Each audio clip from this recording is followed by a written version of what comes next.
sizoba yapika banne n'abagamba mukwano tuli ba big man twetaaga okuba nga tufiibwako omuganda ffe Nimrod ne banne babagambye babawa miliyoni 10 Ragadi bavuddeyo nga baclaiminga nnyo anti omukulu Ragadi tebabawa ku ssente zino ssente ze bawa associations ezave w'omukulu gundi eggulu bano badde bagamba bo tebazifuna wabula bagambye nabawa miliyoni 10 you guys sign down era bwe mba musuubira nti ssente zabatuukako mwalyandye mugenda sibibwa Nimrod abadde agamba tebabawa ku ssente si yeye yekka mukwano badije bonna tebantwala ekitayi nga baagala Ragadi abawe baagala Ragadi akwate ssente azibawe n'abagamba nabawa miliyoni 10 ensuubira ezo zibamala bumazi zimala mbu babawa miliyoni 8 naye abantu baali banje bibiina byali bingi ate nga nabo balina okulyako aye nabo nabo kibiina kansoke tulabe ensonga za Ragadi omukulu Ragadi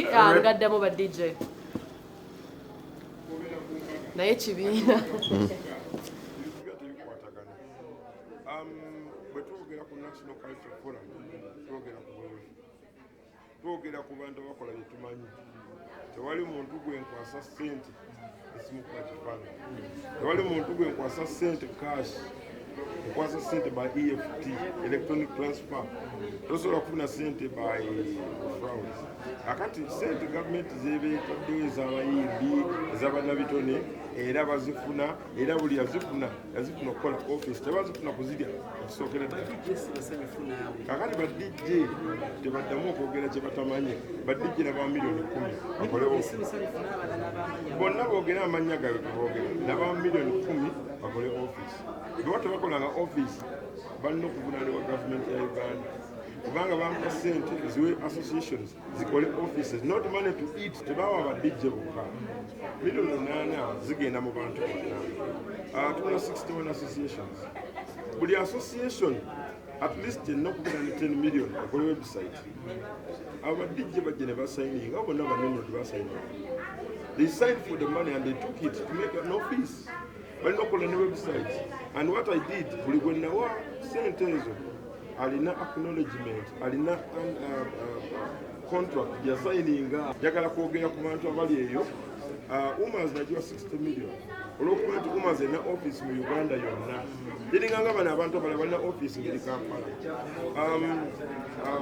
UPRS nagiwa million 20 kakati bwokwata associations nkaga mwemu nogabanyamu miliyoni 8 Uganda erina ekikyalo omuntu okukera kumakya n'agamba nti miliyoni 8 zizi miliyoni 8 mbira nazo ku akaunti zange zakulya ate miliyoni 8 bazimpa kugamba nti abantu bakole offices akati gavumenti betuuka okubayamba bamanyi we babasanga njagala mbuuzemu abapresi mulina ujja mulina ejawo zinakwata ssente mukulaakulane ssente zibakulaakulanya bwe muzirya mwe mugaana okukulaakulana kati munnaye wekwata 10 million divide by 800 by 61 associations buli omu ajja kufuna ekitono ekitone nnyo miliyoni 8 kati bwekwata associations ezo buli omu ng'omwadde 10 million wetaaga 81 associations katona kiratekoze but the 61 that we have twakwata ssente zandibadde ez'abantu abangi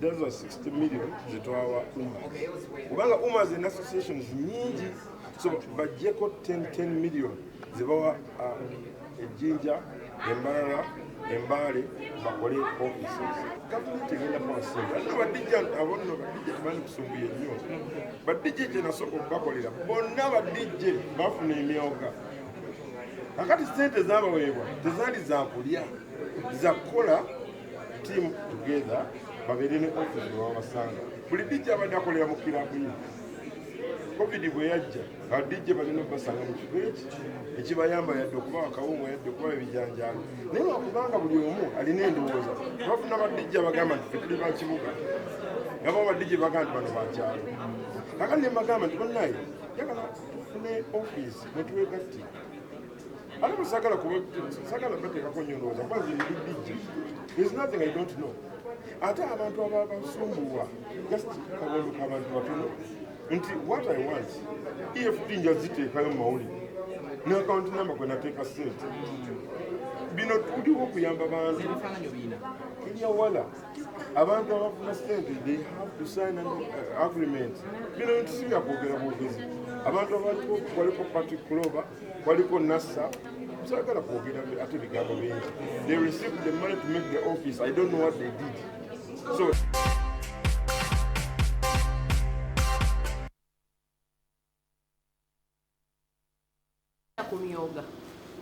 this enough for now. Nenga Ejao Entertainment Journalists Association, we have plans this year.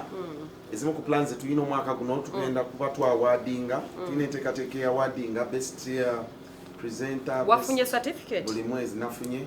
Then tugenda mbera n'omukulu next year. This next year nga gugwako tugenda mbera n'omukulu gwa Fenga Ejao. Okugataba na mawulire. Our big event where we shall award Gundi Womaka, Pichivyo Mwaka. Then we are also going to be awarding artists as a JAO, journalists. Ngabola banti uspa awarding munabyamizanyo asinze mwezi top scorer.